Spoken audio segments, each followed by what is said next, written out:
저희들이 살펴볼 하나님의 말씀은 요한일서입니다. 요한일서 5장 10절로 12절입니다. 우리 세 절밖에 안 되니까 한 목소리로 읽겠습니다. 시작.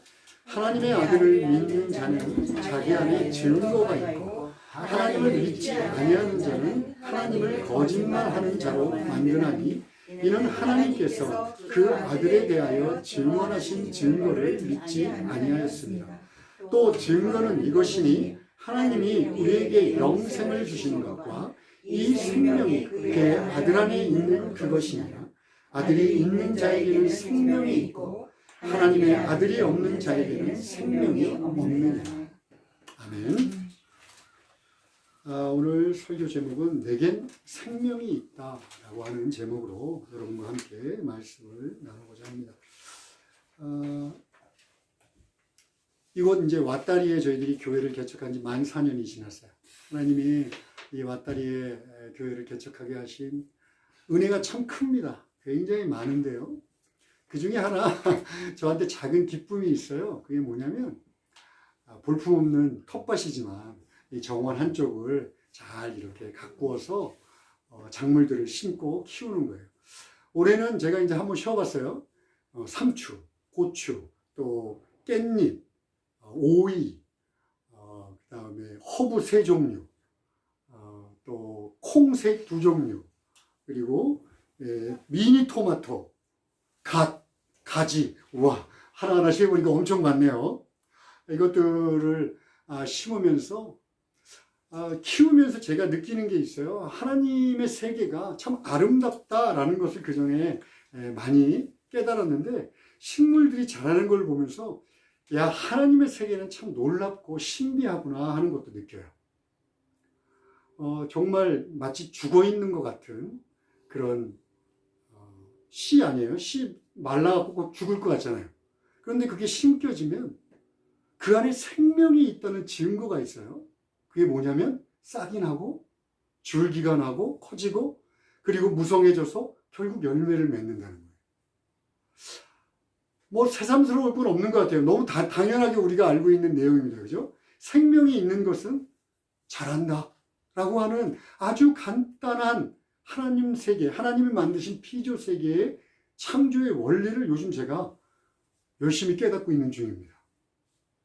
그러면서 제가 여러분들에게 하고 싶은 오늘 설교의 제목 중에 하나인 하나님이 그러면 우리들, 생명을 갖고 있는 우리들에게 원하는 건 뭘까 하는 걸 자주자주 묵상하게 됩니다. 그러다 이 요한 1서 말씀을 읽다가 하나님이 주시는 말씀으로 깊이 묵상하고 깨닫게 됐어요. 오늘 이것을 한번 나눠보려고 합니다. 여러분, 우리가 구원받았다는 건 뭘까요? 예수 믿고 구원받았다. 뭐 여러 가지 표현이 있을 것 같아요. 그 중에 하나 중요한 개념이 있는데 그게 뭐냐면 우리가 죄로 인해 잃어버렸던 생명, 이것을 하나님의 생명이라고 해요. 이걸 조회라고 구별합니다. 이 하나님의 생명을 다시 우리가 그리스도 예수로 인해 회복하였다라는 의미예요. 우리가 아담의 원죄로부터 끊임없이 우리들이 죄를 지으면서 태어나서 하나님을 거부하고 돌아서서 잃어버렸던 하나님의 생명이 우리에게 다시 회복되었다. 이런 중요한 개념이 있습니다. 우리 다시 한번 요한일서 5장 10절 12절 우리 한 목소리로 한번 읽어볼까요? 자, 시작. 하나님의 아들을 믿는 자는 자기 안에 증거가 있고 하나님을 믿지 아니하는 자는 하나님을 거짓말하는 자로 만드나니 이는 하나님께서 그 아들에 대하여 증언하신 증거를 믿지 아니하였습니다. 또 증거는 이것이니 하나님이 우리에게 영생을 주신 것, 이 생명이 그의 아들 안에 있는 그것이니라. 12절 아들이 있는 자에게는 생명이 있고 하나님의 아들이 없는 자에게는 생명이 없다. 여기 12절의 생명이 조예요. 조예. 우리들이 그냥 숨을 쉬는 이런 바이오의 생명이 아니라 하나님의 생명이 없다는 거예요. 이걸 간단하게 설명하면 이겁니다. 우리가 예수를 믿으면 우리 안에 생명 되신 예수 그리스도가 있다는 거예요. 그런데 예수를 믿지 않으면 이 생명이 없기 때문에 영원히 멸망당할 수밖에 없다는 거예요. 이것을 하나님이 증거하는데 우리가 믿지 않아. 관심을 갖지 않아. 그러면 그냥 우리가 안 믿는 것으로 그치는 것이 아니라 하나님은 거짓말하는 자야 라고 하나님을 욕한다는 거예요. 모독한다는 거예요. 이게 이 내용입니다. 여러분, 예수님은요, 요한복음 14장 6절에서 나는 길이요 진리요 그리고 분명하게 나는 생명이다 라고 선언하십니다. 그러니까 예수님이 이꼴 생명이다 라고 선언하세요. 그러니까 우리가 예수를 믿었다는 것은 우리의 수많은 종교들이 있어요.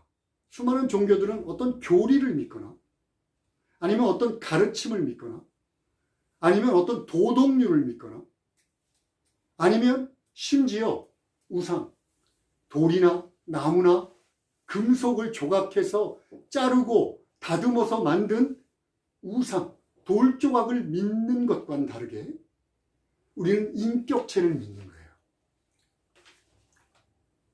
하나님의 아들이신 분이 이 땅에 육신을 입고 오셔서 우리와 함께 33년을 사시다가 우리 죄를 대신 지고 십자가에 달려 죽으신 사건, 그 인격이신 예수 그리스도를 믿는 거예요.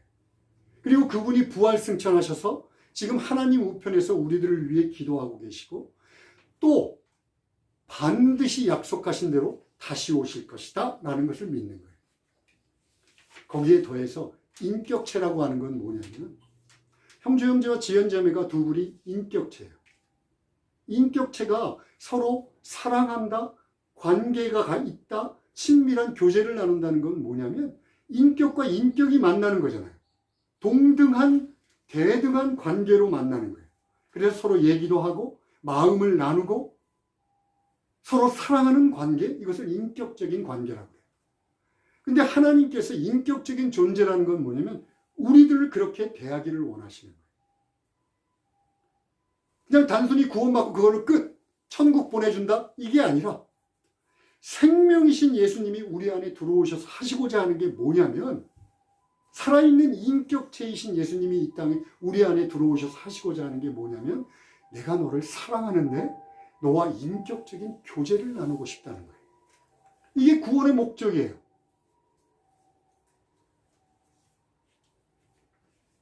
여러분, 아까 좀 전에 얘기했지만 하나님이 만드신 이 세상의 피조 세계는 성장합니다. 성장해요. 그렇죠? 그렇다면 우리도 생명 되신 예수 그리스도가 우리 안에 들어오면 성장하지 않으면 안 돼요. 그런데 성장한다는 것은 무슨 얘기냐면 우리가 키가 커진다? 믿음이 막 이렇게 장풍을 쏘면 믿음의 능력 때문에 막 병 고침이 일어난다? 이것을 성장한다고 얘기하지 않습니다.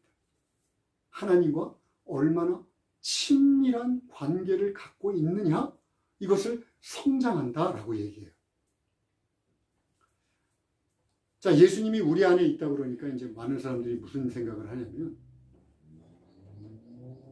내 안에 나는 따로 있고 내 안에 마치 한 공간이 있어서 거기에 예수님이 들어와서 지금 자리 잡고 내 집에서 새들어 사는 거 아니야? 이런 생각을 하는 사람들이 있어요. 그런데 갈라디아서 2장 20절에 이렇게 이제는 내가 사는 것이 아니다 그래요. 이제 내 안에 있는 그리스도가 사신다라고 해요. 그러니까 내가 예수를 믿었어요. 그러면 생명 되신 예수님이 내 안에 들어와요. 그러면 이제부터 일어나는 일은 뭐냐면 내가 사는 게 아니라 그리스도가 나의 안에 사시는 거예요. 좀 어렵지만 이 그리스도가 내 안에 산다는 증거가 있는데 그게 뭐냐면 내가 성장한다는 거예요. 내가 자란다는 거예요. 이 세상의 작물이 마치 죽어있는 씨가 땅에 묻혔다가 시간이 좀 걸리기는 하지만 싹이 나고 줄기가 자라고 무성해져서 열매를 맺는 것처럼 우리도 내가 예수님을 믿고 있어? 그러면 여러분들이 자라야 된다는 거예요.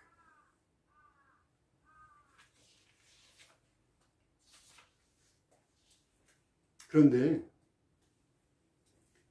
제가 얘기하지 않아도 여러분들 그 다음 설교가 뭔지 대충 짐작하실 거예요. 우리가 별로 원하지 않고 아니면 듣기 싫어할 수도 있고 가슴 아픈 일이긴 하지만 히브리서 5장, 고린도전서 3장, 성경은 거듭 얘기합니다. 아직도 젖먹이 같은 신앙이 있다. 전혀 성장하지 않는 신앙의 초보가 아직도 존재한다. 그러면서 성경은 구약 신약을 가리지 않고 얘기합니다. 너희들 예수 믿었어? 하나님의 자녀가 됐어? 그럼 자라. 자라야 해 라고 얘기합니다.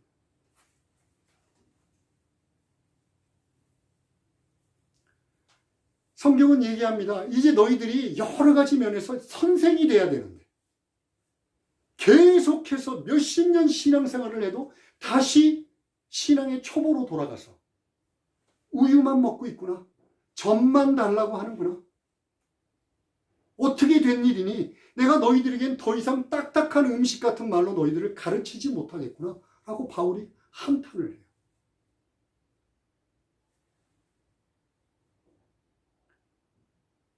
자, 어린아이들의 신앙, 젖먹이 신앙은 그럼 도대체 뭐가 일까요? 몸집은 컸는데 늘 엄마한테 젖달라고 하는 그 신앙. 이제는 다 알만한데 다시 돌아와서 원상복귀되는 그 신앙. 그것들은 특징이 몇 가지가 있어요.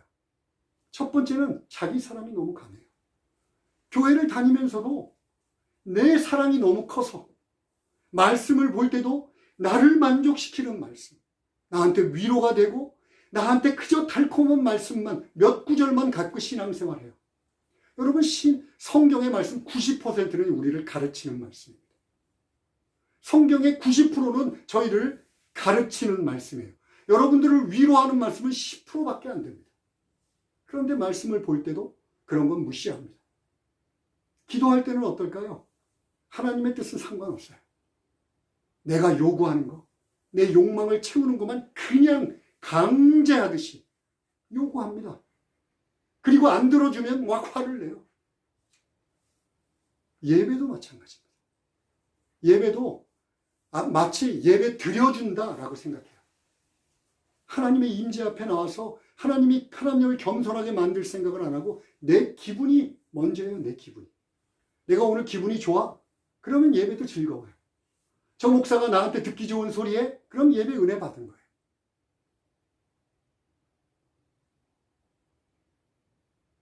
이 자기 사랑이 무엇으로 연결되냐면 돈 사랑, 쾌락 사랑으로 이어집니다. 이 세상에 눈에 보이는 것, 그것이 전부인 것처럼 살아요. 예수를 믿으면서도. 여러분, 두세 살 된 어린아이한테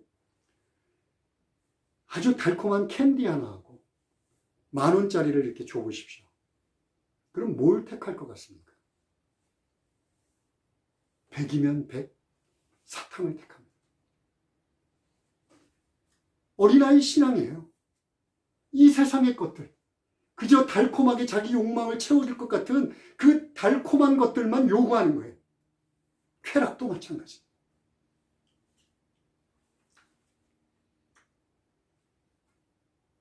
또 어린아이 신앙, 젖먹이 신앙의 특징이 있어요. 분열과 갈등. 여러분, 천사같이 아름다운 두세 살 된 어린 여자아이를 여자아이가 악마로 변하는 걸 보고 싶습니까?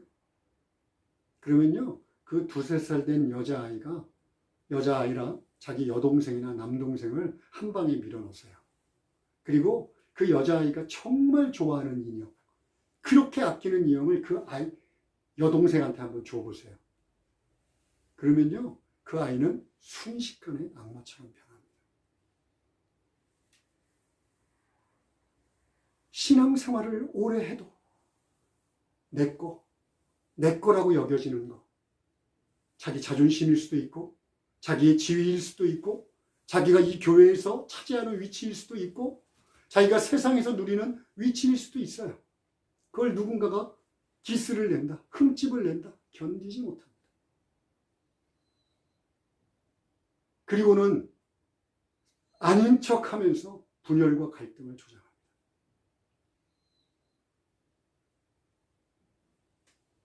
또 하나, 제가 사실 설교를 준비하면서 이 얘기를 하는 게 주저주저해졌어요. 왜냐하면 제가 사도행전 연속 설교를 하면서는 거의 2년 동안 거의 매주 이 얘기를 했습니다. 여러분, 복음 증거하십시오. 예수를 믿은 자라면 복음을 증거해야 합니다 하는데 어린아이들 신앙은요, 절대로 복음을 증거하지 않습니다. 아니, 교회 데려오는 걸 얘기하는 거 아니에요. 야, 교회 가자. 우리 교회 밥이 맛있어. 우리 교회 목사님이 얼마나 재밌는데, 우리 교회 목사님이 얼마나 친절한데, 우리 교회가 시설이 어떤데, 음향이 어떤데, 그런 얘기하는 거 아닙니다. 내 삶을 통해서 역사하신 하나님. 나를 어떻게 변화시켰나? 내가 예수 믿고 어떻게 변화됐고, 자신의 삶의 간증과 말씀을 통해서 복음을 증거하는 거 절대로 안 합니다. 자기 의를 드러내기 위해서 교회로 가자고 끌고 올 수는 있어요. 이런 사람들의 마지막 특징이 있습니다. 마음이 딱딱하게 굳어져서요, 신앙생활 다 알고 있는 것처럼 얘기합니다. 예배를 드려도 하나님을 만나지 못해요. 기도를 해도 하나님의 신실하신 말씀을 듣지 못해요. 말씀을 통해서 하나님을 깨닫지도 못해요. 그러니까 마음이 점점 딱딱해집니다. 인격적인 교제를 나누지 못하니까, 살아있는 생명력 있는 믿음을 갖지 못하니까 늘 죽어있는 신앙을 갖고 있어요. 그러니까 자기가 이해하지 못하는 세상들을 알려고 하지 않아요. 그러면서 난 다 알아. 옛날 예수님이 지적했던 바리새인들처럼 모든 것을 다 알고 있는 자들처럼 행동합니다. 야, 예수 믿는 거 다 그런 거지 뭐. 아유, 다 그런 거야. 다 알아. 그리고 재미없어. 점점 흥미를 잃어갑니다. 생명 되신 예수 그리스도가 내 안에서 나를 통해서 만드시고자 하는 그 신앙에 넘치는, 폭발하는 것 같은 다이내믹한 그 신앙의 능력을 깨닫지 못하니까 돌처럼, 금속처럼 딱딱하게 죽어있는 신앙이 전부라고 생각하고, 다른 사람도 다 그럴 거라 생각합니다. 그리고 억지로 마지못해 신앙생활합니다.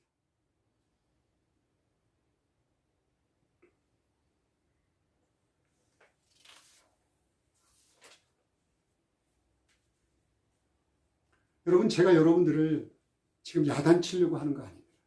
왜냐하면 저도 그래요. 저도 저의 속에서 어린아이 같은 신앙을 너무 자주 봅니다. 당연히 여러분들을 야단치거나 여러분들보다 내가 잘났다라고 얘기하는 게 절대로 아닙니다. 여러분, 이게 우리의 현실이에요. 성경에서 얘기하고 있는 것과 정반대에 서 있는 우리들의 현실. 이것을 뭐라고 그러냐면 젖먹기 신앙. 내가 신앙생활을 얼마나 했느냐, 너희 직분이 무엇이냐고 상관없는, 전혀 잘하지 않은, 몸집만 커져서 아직도 엄마 젖을 달라고 칭얼거리고 있는 젖먹이 신앙이라는 것을 나타내기 위함입니다. 자, 그렇다면 어떻게 하면 우리가 이 젖먹이 신앙에서 하나님이 만드신 세상의 이치처럼 우리들의 신앙도 정말 하나님의 생명이 우리 안에 있다면 당연히 성장해야 되는데, 도대체 무엇이 성장을 망치고 있고 무엇이 성장하지 못하게 하고 있는지를 알고 어떻게 하면 성장할 수 있습니까? 하나님께서 감히 인간을 자신과 인격적인 교제를 나누기 위한 그런 대화의 상대, 사랑을 나누는 상대로 부르셨는데 어떻게 하면 가능합니까? 그것이. 어린아이 사랑하고 귀여워할 수는 있지만 아이들과 인격적인 교제를 나눌 수 있는 방법은 없어요. 결국 우리가 하나님과 인격적인 교제를 나누는 방법은요, 하나님 보고 성장해라 라고 얘기할 수 없어요. 우리가 성장하는 수밖에 없습니다.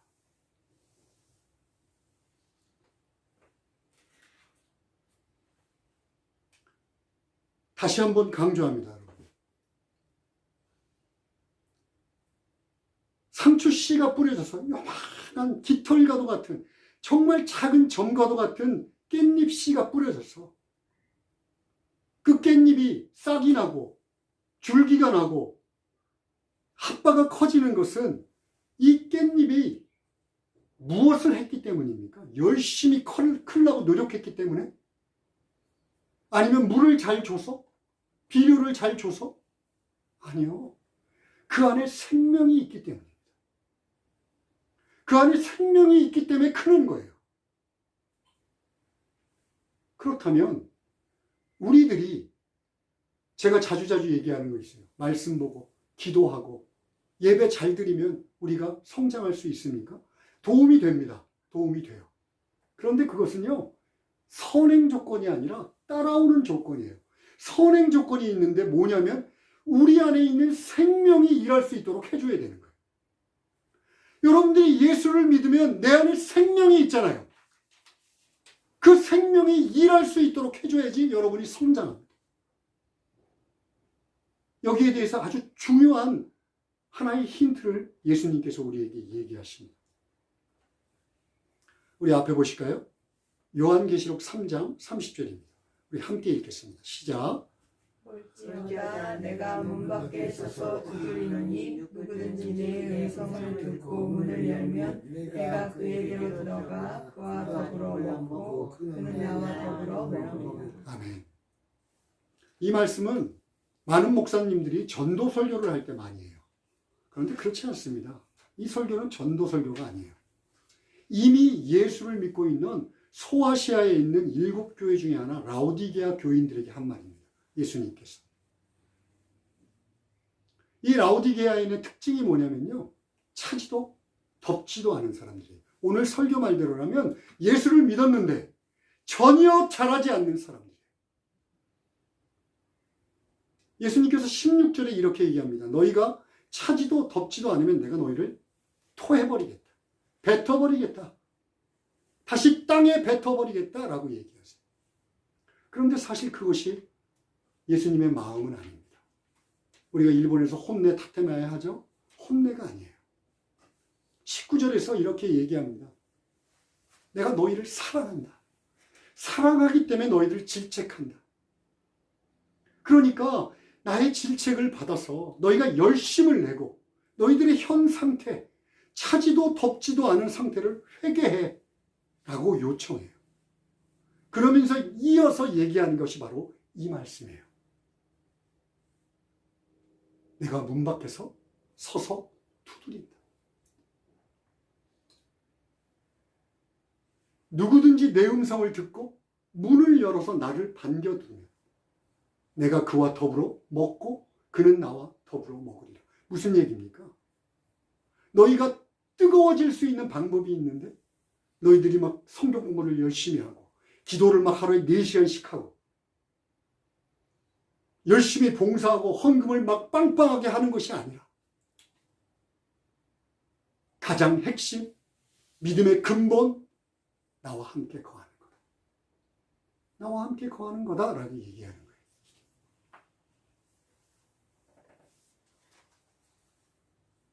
여러분, 믿음의 마음의 문은 바깥에 손잡이가 없습니다. 무슨 얘기인지 아세요? 밖에서 문을 열고 들어갈 수 있는 방법이 없어요. 안에서 열어줘야지만이 그 믿음의 마음의 문은 열립니다. 이걸 좀 바꿔놓고 생각하면 창조주이신 하나님께서 감히 나 같은 인생, 여러분 같은 인생을 동등한 파트너로 생각하신다는 거예요. 그리고 여러분들에게 맡긴다는 거예요. 내 음성을 듣거든 문을 열어라. 내가 강제로 열지 않겠다. 예수님께서 감히 우리를 여러분들의 파트너라고 예수님의 파트너라고 생각하고 그렇게 우대해 주시는데 우리는 무시합니다. 까짓거. 여태까지 무시해 왔습니다. 오히려 무슨 생각을 하냐면 나를 좀 강제적으로 바꿔줬으면 좋겠어. 나를 목에다 목줄을 메고 질질질 끌어갔으면 좋겠어. 이게 우리들 마음속에 있는 본 마음이에요, 본 마음. 내가 뭔가 자발적으로 하고자 하는 마음을 갖지 않습니다.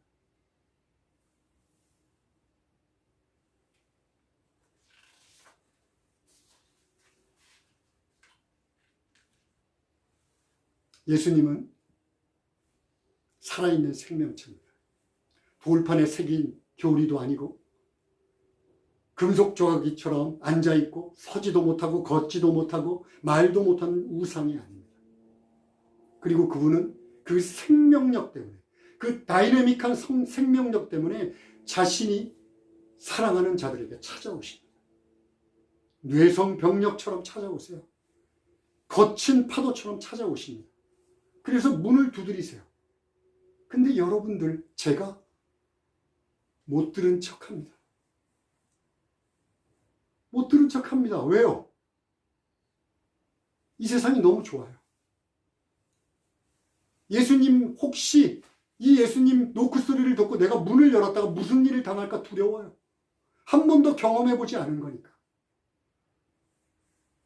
그리고 아직은 예수님과 그렇게 친밀한 관계를 갖고 싶지 않아요. 그러니까 내 귓소리를 울리는 그 노크 소리를 무시합니다. 한 번 무시하고, 두 번 무시하고, 세 번 무시하면 로마서 1장의 말씀처럼 너희들의 마음을 딱딱하게 그대로 놔두겠다. 그 다음부터는 들리지 않습니다. 예수님이 노크 소리가 들리지 않아요. 그러니까 신앙생활을 하면서도 아까 얘기했던 것처럼, 이게 전부인가 봐. 별거 없네. 수많은 믿음의 선진들이 그 놀라운 하나님의 역사를 경험하고 간증함에도 불구하고 내가 모른다고 그딴 건 없어. 그러면서 마치 모든 것에 초월한 신앙인인 것처럼, 마치 대단한 믿음을 갖고 있는 것처럼 그렇게 교회를 왔다 갔다 합니다.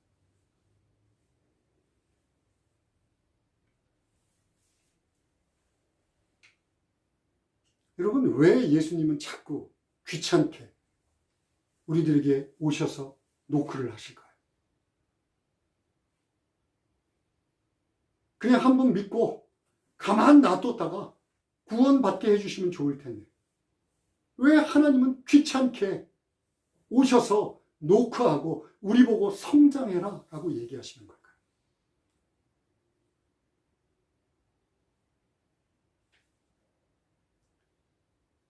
제가 자녀를 키워보니까요, 자녀를 놔놓고 방치하는 사람은 아무도 없습니다. 여러분, 자식을 놔놓고 방치하는 부모는 없어요. 늘 간섭하고 참견하고 먹을 걸 챙겨주는 것만이 아니라 늘 사랑의 관계를 가지려고 노력합니다. 이것을 성경에서는 잔치라고 얘기해요. 잔치. 그래서 예수님께서 예화를 드실 때 수많은 혼인잔치, 왕의 잔치, 예수를 믿는 걸 잔치라고 얘기합니다. 그만큼 기쁘고 즐거운 거라는 거예요. 이렇게 예수님과 잔치 같은 교제, 동행을 하지 않으면 우리들의 신앙은 자라지 않습니다. 때로는요, 예배를 드릴 때 하나님의 내가 정말 낮은 마음으로 오면요, 하나님 때문에 감격해서 눈물이 납니다. 하나님이 모독받는 것 때문에 화가 막 납니다. 하나님의 사랑이 너무 감사해서 그 감사 때문에 견디지 못합니다. 말씀을 볼 때 나를 치는 말씀 때문에 회개하고 꼬꾸라집니다. 나를 위로하시는 말씀 때문에 절망해서 일어납니다. 하나님께 기도할 때 내 상황은 전혀 변하지 않았지만 하나님이 내 옆에 계심으로 그 삶을 극복할 수 있는 능력을 얻습니다. 물론 이렇게 매 순간 아까 얘기했던 기도, 말씀, 예배를 통해 우리를 또 다른 지경으로 인도하시는 것도 있지만 가장 핵심은 뭐냐면요, 하나님이 끊임없이 두드릴 때 우리가 듣고 문을 열어서 매 순간순간 우리가 어떤 환경에 있든지 어디에 있든지 주님과 동행하는 삶을 사는 거예요. 그렇다면 도대체 그 동행하는 삶은 추상적인 어떤 거 말고 구체적으로 뭘 얘기할까요? 여러분들 인생은요, 선택의 연속입니다. 뭔가를 결정해야 돼요. 오늘 오실 때도 예배 갈까 말까? 예배 갈 때 무엇을 입을까? 어떻게 갈까? 몇 시쯤 갈까? 누구랑 갈까? 수많은 선택을 했을 거예요. 예배를 열심히 드릴까? 대충 앉아있다 나올까? 예배보다 더 중요한 것을 선택할까? 예배를 드릴까? 그 수많은 선택들의 우선순위를 예수님께 맞추는 거예요. 여러분, 이 얘기하면 또 한 귀로 듣고 한 귀로 흘릴 거예요. 근데 그것이 안 되면 예수님 만날 수 없어요. 내 삶에서는, 내 삶의 방식, 예수님은 없어. 교회에 오면 예수님은 있어. 그것도 가기 싫은 거 억지로 오면 만날 수도 없어요. 교회 내에서. 어떻게 예수님과 동행하며 살 수 있습니까? 어떻게 예수님이 제공하는 잔치를 누리며 살 수 있습니까? 불가능한 일입니다. 불가능한 일. 그래놓고 다시 얘기합니다. 또 강조하지만 내가 경험하지 못한 세계. 제가 기도 중에 얘기했을 거예요. 지금 에덴버러에서, 아르헨티나에서, 남아프리카 공화국에서 하나님의 임재가, 모든 사람들이 깜짝 놀랄 하나님의 임재가 경험되고 있어요. 사모하는 자들에게 부어주시겠다고 약속하세요. 잠언 8장 17절처럼 나를 사랑하는 자들이 나의 사랑을 입을 것이고 나를 간절히 찾는 자들이 나를 만날 것이다 그래요. 근데 예배드리러 오는데 간절함을 갖고 오지 않습니다. 여기 앉아서도 길이에 맞춰서 예배드립니다. 여러분, 하나님의 마음은요, 여러분들을 언제부터 만나고 싶어 할까요? 오늘 아침부터?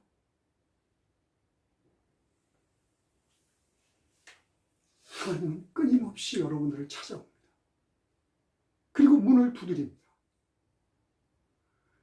그때 내가 문을 열고 주님을 맞아들이면 여러분 경험하게 됩니다. 지금 성경에서 얘기하는 것이 거짓말이 아니고 하나님이 창조하신 이 피조 세계가 진리라는 것. 아까 처음 우리가 요한일서 5장 12절에서 말한 것처럼, 10절에서 말한 것처럼 하나님은 거짓말 하시는 분이 아니시구나. 여러분들이 경험하게 됩니다.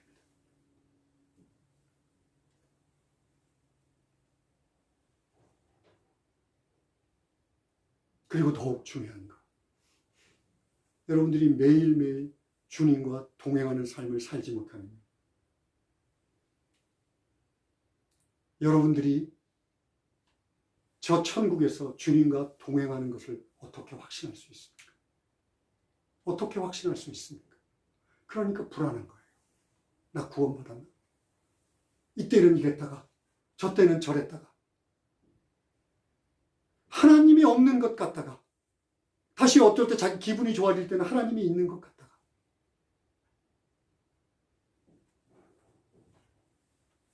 하나님과 동행하지 못하면 이 세상의 삶은 오히려 예수 믿지 않는 사람보다도 더 불안해질 수 있습니다. 꼭 기억하십시오. 매 순간 그리스도 예수를 선택하십시오. 저나 여러분이나. 그래야 성장합니다.